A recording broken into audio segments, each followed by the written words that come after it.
स्थैर्य, फलटणकरांचं हक्काचं व्यासपीठ। आज आपली जी बैठक झाली MSCB आणि ST आणि ST कर्मचारी, MSCB आणि पोलीस प्रशासनानं जी बैठक होती ती या तालुक्यामध्ये DPची प्रचंड चोरी चालू होती आणि ती चोरी थांबण्यासाठी काय योजना कराव्या लागतील, काय आखाव्या लागतील, शेतकऱ्यांना होणारा त्रास कसा थांबल याच्या संदर्भात चर्चा झाली।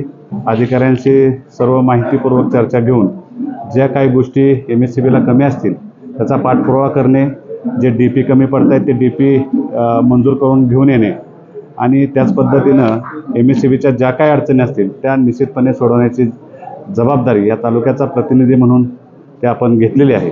त्याचबरोबर STच्या ज्या अडचणी होत्या, ST आपल्या ST डेपोमध्ये 21 ST कमी आहेत, तर त्या कशा ग्रीन ST आपण नवीन ST मागवतोय, कारण आपल्या फलटण आगाराची बरीच अवस्था वाईट झालेली आहे।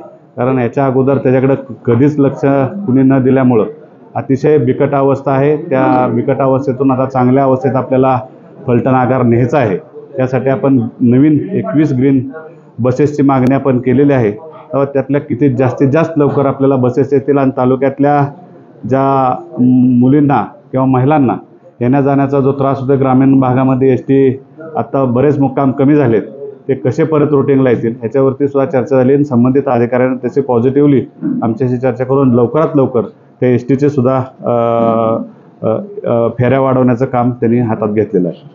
त्याचबरोबर पोलीस प्रशासनानं सुद्धा अतिशय चांगलं काम केलं आहे। ते DP चोरीला गेलेले आहेत, त्यातली बऱ्यापैकी DPची कॉपरची तारसुद्धा म्हणजे चोरसुद्धा पकडलेले आहेत। चोरी पकडण्याचं कामसुद्धा पोलीस प्रशासनानं अतिशय चांगल्या पद्धतीने केलं आहे। तरीसुद्धा अजून तालुक्यातले 33 DP अजून चोरीला गेलेले आहेत, त्याचा तपास अजून चालू आहे।